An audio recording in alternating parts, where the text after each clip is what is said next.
একবার জিয়াউল হাসানের নেতৃত্বে তিনি মহাখালী ব্রিজের কাছে যান। সেখানে তিনি কথোপকথন করেন। তারেক সিদ্দিকীর সাথে কথোপকথনের এক পর্যায়ে তিনি বলেছিলেন যে আপনাদের কথা মতো ইলিয়াস আলীকে গল্ফ করেছি, আপনাদের কথা মতো গল্ফ করেছি, এখন এর বেশি আমি আর কি করব? আপনারা যদি এরকম করে আমাকে চাপ দেন তাহলে আমাকে বরঞ্চ পোস্টিং দিয়ে জঙ্গলে পাঠিয়ে দেন। তারপরে আজকে সাক্ষী বলেছে তিনি এই ঘটনার পরে তিনি ছুটিতে যান। ছুটি থেকে আসার পরে তিনি যখন র্যাব হেডকোয়ার্টারে জয়েন করেন তখন দেখলেন যে র্যাব হেডকোয়ার্টারের অবস্থা থমথমে।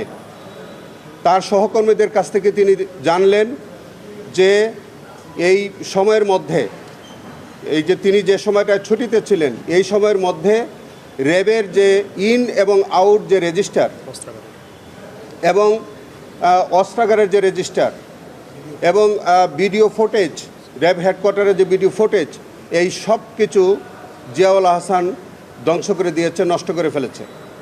আজকে যে ইমরুল কায়েস তিনি আর্ম করে সেনাবাহিনীতে ভর্তি হয়েছিলেন, তার চাকরির বিভিন্ন পর্যায়ে তিনি বিভিন্ন জায়গায় চাকরি করেছেন।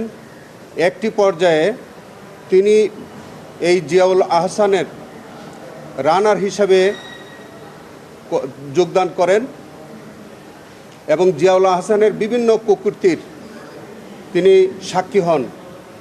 তিনি অত্যন্ত আলোচিত রাজনৈতিক ব্যক্তিত্ব, সিলেটের কৃতি সন্তান জনাব ইলিয়াস আলীর অপহরণের ঘটনা আপনারা জানেন।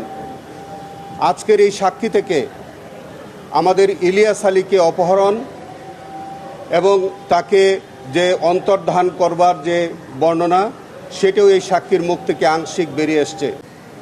এইরকম একটি বর্ণনা এবং যে আসামির বিরুদ্ধে সাক্ষী দিয়েছে জিয়াউল আহসান, এরকম একজন নিষ্ঠুর খুনি, এইরকম একজন নিষ্ঠুর এবং খুনি বাংলাদেশের ইতিহাসে আর দ্বিতীয়টি নেই।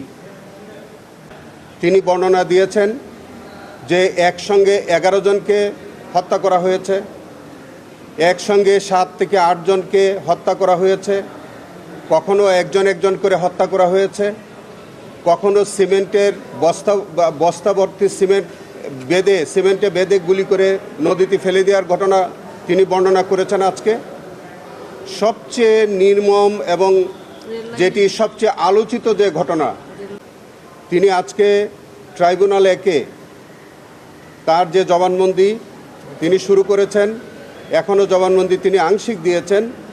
বিকালবেলা আবার 3টার সময় তার অবশিষ্ট জবানবন্দি হবে। এই আংশিক জবানবন্দির মধ্যে জিয়াউল আহসান প্রায় 60টি ঘটনার ভিন্ন ভিন্ন সময়ে 60টি ঘটনার বর্ণনা দিয়েছেন।